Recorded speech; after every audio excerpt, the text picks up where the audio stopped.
Last time நம்ம வந்துட்டு காகோ சம்மந்தமான ஒரு வீடியோ ஒன்று போட்டிருந்தோம். அந்த வீடியோவில் நிறைய பேர் வந்துட்டு கமெண்ட் பண்ணிருந்தீங்க. காசு கொடுத்துருக்கேன் ப்ரோ, சார்ஜஸ் நிறைய கேட்குறாங்க, அந்த மாதிரிலாம் கமெண்ட் பண்ணிருந்தீங்க. அதுக்கான ஒரு ரீப்ளே வீடியோ ஆகும். அண்டு நான் வந்துட்டு ஃப்ளாஷ் லைனுக்கு கால் பண்ணி பேசியிருந்தேன். இப்போ அவங்க வந்துட்டு அதுக்கான ஒரு ரீப்ளேயும் தந்திருந்தாங்க. அது என்ன அப்படின்றது தான் இந்த வீடியோவில் பார்க்க போகிறோம். ஃபர்ஸ்ட் காகோவால் என்ன சொன்னாங்க அப்படின்றத நான் வந்து சொல்கிறேன். ஃப்ளாஷ் லைனுக்கு வந்துட்டு நான் ரீசெண்ட் டைமில் கால் பண்ணியிருந்தேன். கால் பண்ணிட்டு கேட்டேன், இந்த மாதிரி தான் 4 மாதத்துக்கிட்ட ஆகுது, எப்போ வரும் அப்படின்ற மாதிரி கேட்டிருந்தேன். அவங்க சொன்னாங்க, இன்னும் ஹோமஸ் திறக்கலை, திடீர்னு திறக்கிறாங்க, திடீர்னு மூடுறாங்க, திரும்பி சண்டை வருது, இதனால் வந்துட்டு எங்களால் வந்துட்டு எப்போ அனுப்ப முடியும் அப்படின்றத பற்றி சொல்ல முடியாது அப்படின்றத பற்றி சொல்லிட்டாங்க. ஓகே, நீங்கள் அப்படி தான் அனுப்ப முடியலை அப்படின்னா சவுதி மூலமாக அனுப்பலாம் தானே, சவுதி வழியாக அனுப்பலாம் தானே அப்படின்றதையும் நான் அவங்கள்ட்ட கேட்டேன். அதுக்கு அவங்க தந்த ரீப்ளே என்ன அப்படின்னா, உண்மையிலே அது அப்போ அவங்க சைடில் கொஞ்சம் நியாயம் இருக்குது அப்படின்னு சொல்லலாம் இந்த ஒரு விஷயத்தில். என்னென்னா, காகோ வந்துட்டு டர்ன் பண்ணி அனுப்புறதில்ல. ஏன் அப்படின்னா, சவுதி மூலமாக அனுப்பும்போது ஸ்கேன் பண்ணுவாங்க கட்டாயம். நமக்கு வந்துட்டு ஹோமஸ் மூலமாக ஷிப்பில் வந்துட்டு இங்கிட்ட இந்த பக்கம் அனுப்புகிறப்போ கண்டெய்னர் அப்படின்னாலே ஸ்கேன் பண்ணுறது வளமை தான். அந்த மாதிரி ஸ்கேன் பண்ணுறப்போ சவுதியால் வரும்போது அதிகமாக மோஸ்ட்லி ஒவ்வொரு கண்டெய்னராக தான் வரும். தெரியும் தானே, லாரியில் அனுப்புவாங்க. அந்த மாதிரி வரும்போது ஸ்கேனிங் வந்துட்டு சீரியஸாக வந்துட்டு நல்லா ஸ்கேன் பண்ணி தான் அனுப்புவாங்க, எதுவும் பொருட்கள் போயிடக்கூடாது அப்படின்றதுக்காண்டி. அப்படி போகிறப்போ நிறைய பொருட்கள் வந்து மாட்டுப்பட்டுருது. டின், மெக்ரானி இந்த மாதிரி பொருட்கள் வந்து உள்ளே இருக்கிறதால நிறைய பேருக்கு வந்துட்டு ஃபைன் வந்துட்டு வந்திருக்கிறதாக வந்துட்டு சொல்கிறாங்க. என்னென்னு சொன்னாக்கா, நிறைய பிலிப்பீன்ஸ்க்கு வந்துட்டு அனுப்புகிறப்போ, பிலிப்பின் நாட்டுக்கு வந்துட்டு காகோ பண்ணதில் வந்துட்டு நிறைய இதுக்கு வந்துட்டு ஃபைன் பட்டிருக்கிறதாகும். அதனால் வந்துட்டு எங்களால் சவுதி மூலமாக அனுப்ப முடியலை. இப்போ நீங்களும் போட்டிருப்பீங்க, மில்டின் அதெல்லாம் போட்டிருப்பீங்க. அது சம்டைம்ஸ் அங்கே கண்டெய்னரில் ஸ்கேனிங்கில் பட்டுச்சு அப்படின்னா அதுக்கான பேமெண்ட் நீங்கள் வந்துட்டு கொடுக்க வரும். அது நிறைய வரும். 2500 2000 கேடிக்கு மட்டுக்கு வந்துட்டு ஃபைன் அடிக்கிறாங்க. அதனால் எங்களால் அப்படி அனுப்ப முடியலை அப்படின்னு சொல்கிறாங்க. அந்த விதத்தில் உண்மையிலேயே அது உண்மையான விஷயம் தான். ஏன்னு சொன்னால், கண்டெய்னர் வந்துட்டு தனித்தனியாக போகும்போது ஸ்கேனிங்கில் சீரியஸாக படும், சரிங்களா? அப்படி படுறப்போ ஃபைன் வந்துட்டு வந்தால் நம்ம தான் கட்ட வேண்டி வரும். எல்லா காகோ பொட்டிக்குள்ளேயும் வந்துட்டு மில்டின் இருக்கும், சரிங்களா? அதனால் நம்ம வந்துட்டு அதை சொல்ல முடியாது. அதே மாதிரி சரி, ஓகே, நீங்கள் என்ன மாதிரி சார்ஜஸ் பண்ணுவீங்க அப்படின்னு சொல்லி கேட்டேன். இப்போது பொருள் வர லேட் ஆகுது, எப்படியும் எங்களுக்கு வர வந்து லேட் ஆகும். அந்த டைமில் வந்து நீங்கள் என்ன மாதிரி சார்ஜஸ் பண்ணுவீங்க அப்படின்றத வந்துட்டு நான் அவங்கள்ட்ட கேட்டேன். அதுக்கு அவங்க சொல்கிறாங்க, இப்போதைக்கு எங்களால் இவ்வளோ அமௌண்ட் வரும், அவ்வளோ அமௌண்ட் வரும், இவ்வளோ சார்ஜ் பண்ணுவோம்னு சொல்லி எந்த அமௌண்ட்டும் சொல்ல முடியாது. ஏன் அப்படின்னா, ஃபர்ஸ்ட் உங்களோட காகோ வந்துட்டு ரிலீஸ் ஆகி போகலை. உங்களோட காகோ வந்துட்டு நாட்டுக்கு வந்தால் தான் எக்ஸ்ட்ரா டோட்டல் சார்ஜ் எவ்வளோ வந்திருக்கு அப்படின்றத பற்றி எங்களால் சொல்ல முடியும். இப்போதைக்கு ஹார்பரில் இருக்குது, எங்ககிட்ட எந்த விதமான சார்ஜஸும் அவங்க கேட்கல. அது ரிலீஸ் ஆகி ஹார்பர்லேருந்து வெளியே வரும்போது அதுக்கான சார்ஜஸ் ஒன்று வைப்பாங்க. அதை வந்து நாங்கள் பே பண்ணால் மட்டும்தான் அதை வந்துட்டு நீங்கள் பே பண்ணணும் அப்படின்ற மாதிரி சொல்லிட்டாப்புல. ஓகே, அப்போ இப்போதைக்கு காசு கேட்க மாட்டாங்க, முடிஞ்சுது. இவ்வளோ கேட்டிருக்கோம். இப்போ இதுக்கெல்லாம் முடிவு, கடைசி என்ன முடிவு அப்படின்னு பார்த்திங்க அப்படின்னாக்கா, பொருள் வராது. நம்ம இப்படியே பார்த்துட்டு இருக்க வேண்டியது தான். 4-5 மாதமாக ஆகிடுச்சு, பொருள் வரவே வராது. நிறைய பேர் வந்துட்டு என்கிட்டையும் கமெண்ட் பண்ணிட்டுருந்தீங்க, பொருள் உங்களோட வந்துட்டா ப்ரோ அந்த மாதிரிலாம் கேட்டிருந்தீங்க. நிறைய ஃப்ரெண்ட்ஸ் வந்துட்டு கால் பண்ணி கேட்டிருந்தீங்க, பொருள் வந்துட்டா அப்படின்னு சொல்லிட்டு. இன்னும் பொருள் வரல. அது எப்போ வரும் அப்படின்னாக்கா, இந்த அடிமுடியை நிப்பாட்டிட்டு ஹோமஸ் எப்போ திறந்துடுவாங்களோ அப்போ தான் வந்துட்டு பொருள் வரும். ஆனால் திறக்கிறானுங்க, கொஞ்சம் நேரம் திறக்கிறானுங்க, திரும்பிட்டு மூடிடுறானுங்க, திரும்ப திறக்கிறானுங்க, அடிப்படி வருது, மூடிடுறானுங்க. இந்த மாதிரி பிரச்சனை கண்டினியூஸாக இருக்கும் வரைக்கும் பொருள் நம்மளோடது வராது. ஃபஸ்ட்டு கமெண்ட் பார்த்திங்க அப்படின்னாக்கா, சுலைமான் அப்படின்றவங்க வந்துட்டு கமெண்ட் பண்ணிருந்தாங்க. அவங்க பண்ணுறக்க கமெண்ட் படி பார்த்திங்க அப்படின்னாக்கா, அவங்க பெட்டி போட்டது வந்துட்டு பார்த்திங்கன்னா ஜனவரியில், சரிங்களா? ஜனவரி 25 போட்டது இன்னும் வந்துட்டு வரல அப்படின்னு சொல்லியிருக்காங்க. இந்த இதுபடி நீங்கள் காகோ சர்வீஸோட வந்து நீங்கள் ஆர்குமெண்ட் பண்ண முடியும். அது லேட் பண்ணது காகோவோட பிரச்சனை, சரிங்களா? அதனால் நீங்கள் காகோ கிட்டே கேளுங்க. இப்படி நான் போட்டது 1ஆம் தேதி, ஹோமஸ் மூடினது மார்ச், அந்த மாதிரி தான் மார்ச் 1ஆம் தேதி அப்படி தான் மூடினாங்க. அப்படி பார்க்க போனாக்கா, நீங்கள் பெட்டியை லேட் பண்ணது அது உங்களுடைய தவறு. அதனால் நீங்கள் வந்துட்டு என்கிட்ட காசு கேட்க வேணாம் அப்படின்றத பற்றி நீங்கள் ஆர்குமெண்ட் பண்ணலாம், சரிங்களா? அடுத்தது வந்துட்டு அன்பு அப்படின்றவங்க வந்துட்டு போட்டிருக்காங்க. அவங்களோட கமெண்ட் படி, ஐயோ எனக்கும் அப்படி தான் நடந்துச்சு, 2ஆம் மாதம் 12 போட்டிருக்காங்க, துபாயில் இருக்குது, 200 கேடி தாங்க அப்படின்னு சொல்லிட்டு கேட்டிருக்காங்க, சரிங்களா? இந்த விஷயத்தில் அவங்களும் காசு கொடுத்துருக்கிறதா வந்துட்டு அவங்க போட்டிருக்காங்க. இந்த காசு விஷயத்தை பொறுத்த வரைக்கும் ஓகே, நீங்கள் வந்துட்டு காசு பே பண்ணது பெஸ்ட்டு பிழை. ஏன்னு சொன்னாக்கா, உங்களோட காகோ வந்துட்டு உங்கள் வீட்டுக்கு வராமலுக்கு, இல்லாட்டி உங்கள் நாட்டுக்கு வராமலுக்கு அவங்க சார்ஜ் கேட்குறதே வந்துட்டு மிகப்பெரிய பிழை. ஏன்னு சொன்னால், ஒரு பொருள் சரிங்களா. இன்னமும் ஹார்பரில் தான் இருக்குது அப்படின்றப்போ அதுக்கான சார்ஜஸ் வந்துட்டு இவங்க தான் எல்லாத்தையுமே பே பண்ணி அனுப்பணும் ஃபஸ்ட்டு பொருளை நாட்டுக்கு. அதுக்கப்புறம் நம்மக்கிட்ட வந்து இவ்வளோ எக்ஸ்ட்ரா போயிருக்கு, இதனால் நீங்கள் இவ்வளோ பே பண்ணுங்க அப்படின்னு சொல்லிட்டு கேட்கலாம். பொருளே வராமலுக்கு இன்னும் சார்ஜஸ் பே பண்ணுங்க அப்படின்றப்போ, பொருள் அப்படியே நிற்கு அப்படின்றப்போ இன்னும் வந்துட்டு நமக்கு பிரச்சனையாக தான் இருக்கும். ஏன்னா அடுத்த சார்ஜஸ் கேட்குறப்போ நமக்கு ஒன்றும் செய்ய முடியாது, கட்டி தான் ஆகணும். அதனால் நீங்கள் வந்து கட்டுறது, காசு கொடுக்குறது அப்படின்றது மிகப்பெரிய பிழை. தயவு செஞ்சு காசு மட்டும் கொடுக்காதீங்க. அதே அன்பு அவங்க சொல்லியிருக்காங்க என்னென்னா 2.5 மீட்டர் பாக்ஸ் போட்டிருக்காங்க, அதுக்கு வந்துட்டு 250 கேடி கட்டிருக்காங்களாம். இதெல்லாம் மனசாட்சி இருக்காங்க உங்களுக்கெல்லாம், இந்த காகோ சர்வீஸ் வச்சுருக்கவங்கலாம் என்ன பகல் கொள்ளையாயிரு. அடுத்தது வந்துட்டு 2/14 லயன் எக்ஸ்பிரஸ் அப்படின்றதுல வந்து 2 மீட்டர் பாக்ஸ் போட்டிருக்காப்புல. மிஸ்ஸஸ் புனிதா குயின் 130 கேடி, பட் இப்போது 74 கேடி கேட்குறாங்க. நான் இப்போயும் சொல்கிறேன், காசு மட்டும் கொடுக்காதீங்க. இவங்க காசு கொடுத்துட்டாங்களா என்னன்னு சொல்லிட்டு தெரில. தயவு செஞ்சு காசு கொடுக்காதீங்க. பொருள் வர விட்டு, இலங்கைக்கு வர விட்டு, இல்லாட்டி உங்கள் சொந்த நாடுகளுக்கு வர விட்டு அதுக்கப்புறம் சொல்லுங்கள் எவ்வளோ பேமெண்ட், டோட்டல் பேமெண்ட் எவ்வளோ வந்திருக்கு, நான் எவ்வளோ பே பண்ணணும் அப்படின்றது கேளுங்க. அதுலேயும் மோஸ்ட்லி வந்துட்டு கண்டெய்னருக்கு தான் வந்துட்டு பேமெண்ட் வரும். அந்த கண்டெய்னருக்குள்ளே எத்தனை காகோ பாக்ஸஸ் இருந்துச்சு அப்படின்றத வச்சு அட்லீஸ்ட் 20 காகோ சரி இருக்கும், காகோ பெட்டி சரி இருக்கும். அதை வச்சு நீங்கள் வந்துட்டு உங்களோட டிவைட் பண்ணி எடுக்க வேண்டி வரும். சரிங்களா. டோட்டல் பேமெண்ட்டும் பண்ணாங்க ஃபஸ்ட்டுக்கு பொருள் இலங்கைக்கோ இல்லாட்டி இந்தியாவுக்கோ வந்து கொள்ளட்டும். அடுத்தது ஆகாஷ் ஆனந்தகுமார், இவங்க வந்துட்டு போட்டிருக்காங்க February 18. அதுவும் இன்னும் யூஏயில் நிற்கிறதா வந்துட்டு கம்பெனியால் சொல்லியிருக்காங்க, காகோ கம்பெனியால் சொல்லியிருக்காங்க. அடுத்து அன்பே சிவம் அப்படின்றவங்க ஒருத்தவங்க சொல்லியிருக்காங்க 60 கேடி கொடுத்து இன்னும் பொருள் வந்து சேரலைன்னு சொல்லிட்டு 5 மாதம் ஆகுதான். அதாவது 5 மாதம் அப்படின்றப்போ இவங்க வந்து ஜனவரிலேயே கொடுத்துருப்பாங்க அப்படின்னு நினைக்கிறேன். இந்த கமெண்ட் வந்தது 6ஆம் மாதம். ஸோ 5 மாதம் அப்படின்றப்ப ஜனவரியில் போட்டு பொருளே இன்னும் வரல அப்படின்றப்போ உங்களை நினைத்தால் மனதுக்கு கொஞ்சம் கவலையாக தான் இருக்குது. இருந்தாலும் நீங்கள் காகோ கம்பெனிக்கு டிரெக்டாக போய்ட்டு சண்டை பிடிக்கிறது நல்ல. சில பேர் வந்துட்டு நாட்டை விட்டு போயிருப்பீங்க. இப்போது எங்களை மாதிரி ஆட்கள்லாம் நாட்டை விட்டு வெளியில் வந்துட்டோம். இப்போ நாங்கள் என்ன பண்ணுறது அப்படின்னா, நமக்கு தெரிஞ்ச ஆட்களை, நல்ல நம்பிக்கையான ஆட்களை அனுப்பி கொஞ்சம் உங்கள் கம்பெனியோட பேச சொல்லணும். இல்லாட்டி இப்போ அந்த நாட்டு நம்பர் இருக்கும் தெரியுமா, அந்த நம்பருக்கு வாட்ஸ்அப்பில் கால் பண்ணி விஷயத்தை கேளுங்க, இல்லாட்டி விஷயம் நடக்காது. அடுத்தது வந்துட்டு வீரா அப்படின்றவங்க சொல்லியிருக்காங்க, கட்டார்லேருந்து இவர் போட்டிருக்காப்புல லக்ஸரி சேவா காகோ அப்படின்றதன் மூலமாக இதுக்கும் பொருள் இன்னும் வந்துட்டு, அதுவும் இது சீரியஸாக வந்துட்டு ரொம்ப மோசமான ஒரு விஷயம் என்ன தெரியுமா, பொருளை அனுப்பிட்டோம், பொருள் போகலை. அப்போ கஸ்டமர் கேட்கத்தானே செய்வான், பொருள் போட்டவங்க கேட்கத்தானே செய்வான். அதுக்கு நீங்கள் சரியான ரீப்ளே கொடுக்கணுமா இல்லையா? அப்படி மட்டும் செய்கிறீங்க இல்லை. ஏன் இந்த பொழப்பு? உங்களை நம்பி ஒரு பொருளை பாரம் கொடுத்தா நீங்கள் அதுக்கான ரீப்ளேஸ், அதோட அந்த பொருளோட கண்டிஷன் இப்போ என்ன நிலைமையில் இருக்குது, இப்போது அப்டேட் என்னென்ன காகோ போட்டியாக போட்டிருக்கீங்க, இன்னும் எத்தனை காகோ பெட்டி பேலன்ஸ் இருக்குது, இப்படின்ற டீட்டெயில்ஸ் எல்லாமே நீங்கள் சொல்லணும். சொல்கிறீங்களா அப்படின்னா எதுவுமே சொல்கிறீங்க இல்லை. சரிங்களா. பொருள் அப்படியே ஸ்டக்காகி அந்த இடத்துலையே கிடக்குது, நீங்களும் ரீப்ளே பண்ணுறீங்க இல்லை. அப்படின்றப்போ கஸ்டமராக நாங்கள் என்ன பண்ணுறோம்? இன்னொருத்தர், அதாவது இப்படி நிறைய பேர் வந்துட்டு சேம் ப்ரோ அப்படின்னு சொல்லியிருக்கீங்க. நிறைய பேர் வந்துட்டு அந்த ரீப்ளே போட்டிருக்கிறேன், நிறைய பேருக்கு போட கிடைக்கலன்னு சொன்னால் நிறைய கமெண்ட்ஸ் வந்துருச்சு, அதால் நான் ரீப்ளே போடலை. அடுத்து வந்துட்டு கோல்டன் ஈகிள் அப்படின்றவங்க வந்துட்டு 95 கேடி கேட்டிருக்காங்க. காசு கொடுக்காதீங்க அப்படின்னு தான் சொல்லுவேன். ப்ரோ நானும் ஃப்ளேஷ் லைன் காகோவில் போட்டேன், கால் பண்ணினா அசிங்கமாக பேசுகிறாங்க அப்படின்னு சொல்லிட்டு ZM மரியம் அப்படின்றவங்க சொல்லியிருக்காங்க. நிஜமாக அப்படியெல்லாம் பேசுகிறாங்களா காகோவில் அப்படின்னு சொல்லிட்டு தெரில. நீங்கள் வந்துட்டு அப்படி உங்களுக்கு பிரச்சனை இருந்துச்சு, அந்த காகோவில் அப்படி பிரச்சனை இருந்துச்சு அப்படின்னாக்கா, இது எந்த காகோவாக இருந்தாலும் சரி, டிரெக்டாக போய்ட்டு மெயின் ஹெட் ஆஃபீஸில் வந்து கம்ப்ளைண்ட் பண்ணுங்கள். ஹெட் ஆஃபீஸ் உங்களுக்கு தெரியல அப்படின்னா கூகுள் மேப்பில் அடிச்சிங்கனாலே வந்துடும்.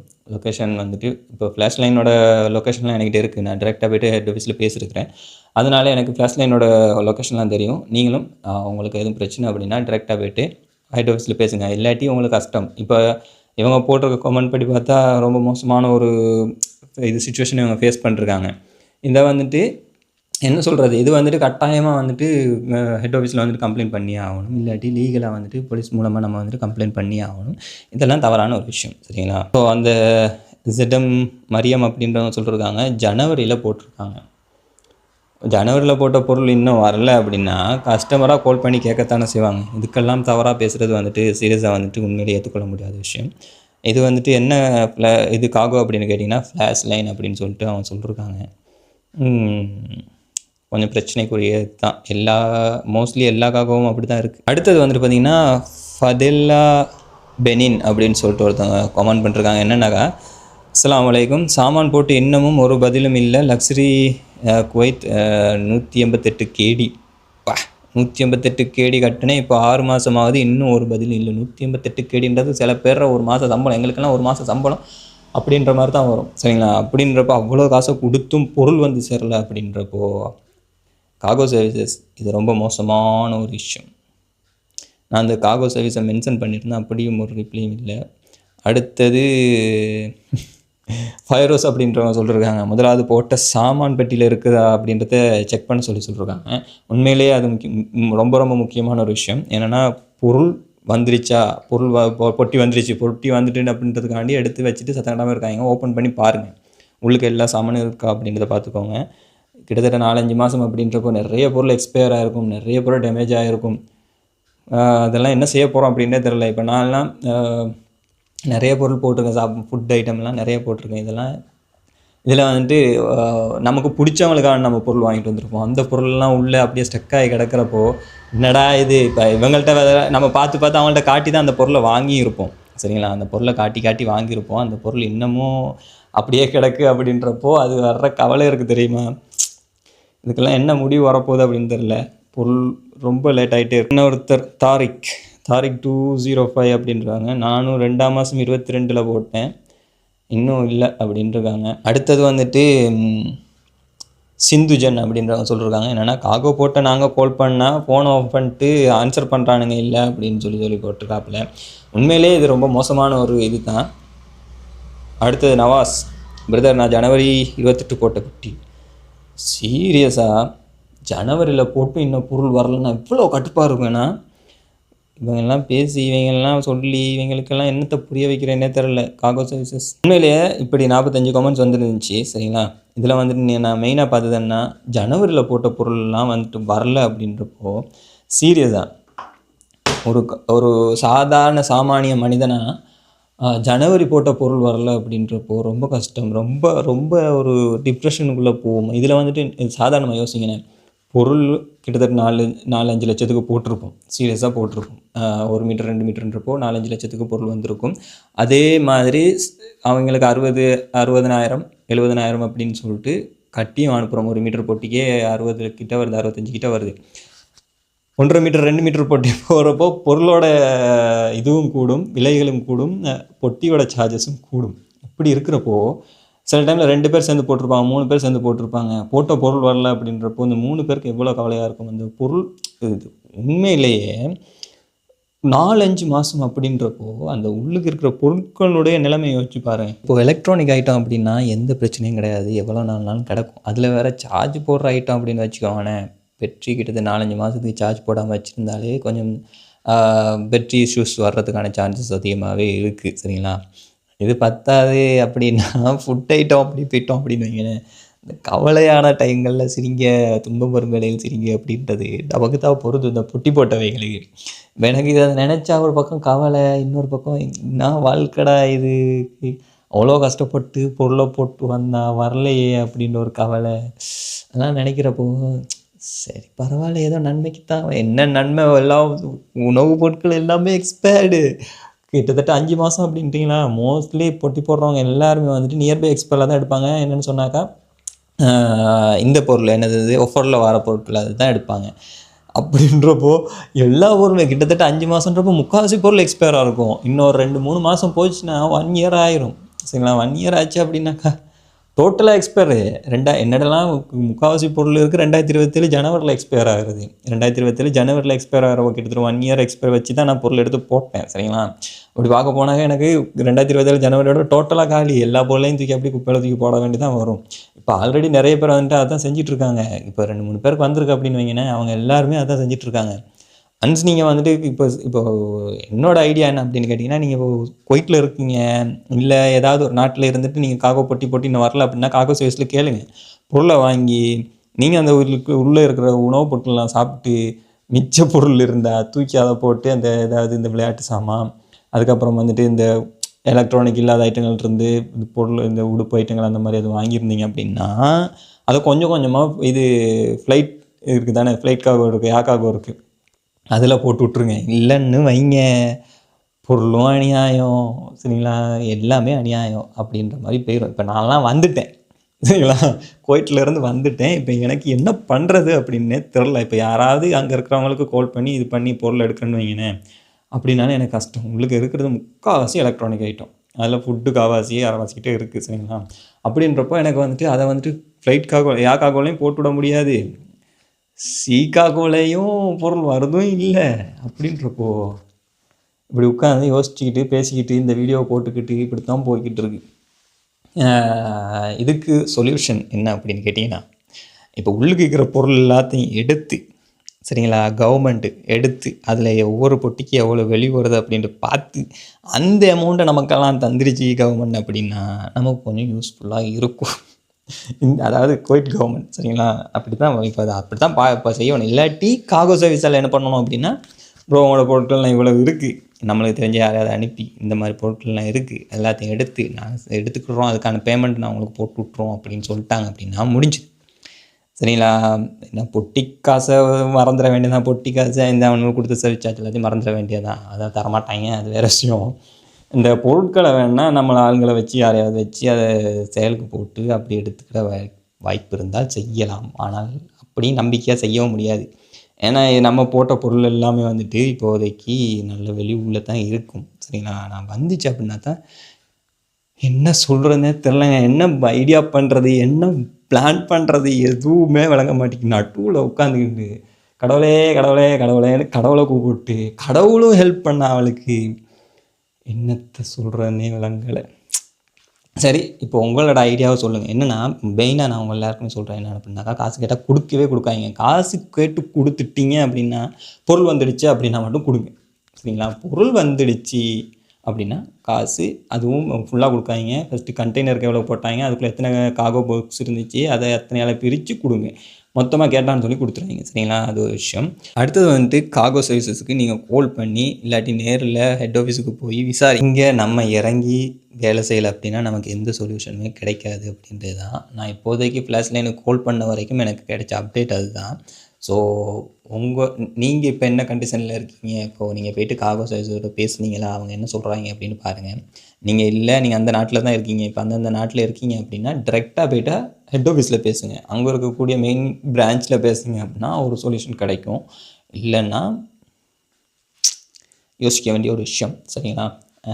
ஆனால் சவுதியாவில் வாருதுன்றது கொஞ்சம் டேஞ்சரான ஒரு விஷயம் தான். ஸ்கேனிங்கில் பட்டுச்சு அப்படின்னா அது அந்த விஷயத்தில் காகோ சர்வீஸுக்கு ஒன்றும் பண்ண முடியாது. ஸ்கேனிங்கில் பட்டுச்சு, அதுக்குள்ளே வந்துட்டு மில்க் பவுடர் அந்த மாதிரி இருக்குது, குவைட் ஐட்டங்கள் இருக்குது, அப்போ குவைட் கவர்மெண்ட்டோட ஐட்டங்கள் இருக்குது அப்படின்னா ஃபைன் அடிப்பான், கட்டாயம் அடிப்பான். அவன் எந்த வேலை பார்ப்பான்.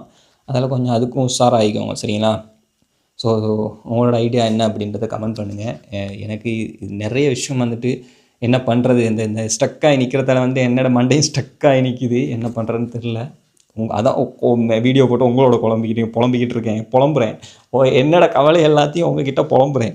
இதை கேட்குறதுக்கு நீங்கள் தான் இருக்கீங்க, உங்ககிட்ட புலம்பிகிட்டு இருக்கேன். என்ன பண்ணுறது, என் நிலைமை அப்படி இருக்குது. சரி, ஓகே. இந்த வீடியோ பார்த்துருந்தீங்க அப்படின்னாக்கா உங்களோட கண்டிஷன் நீங்கள் யார்கிட்ட புலம்பிகிட்டு இருக்கீங்க அப்படின்றத வந்துட்டு கமெண்ட் பண்ணுங்கள். நன்றி.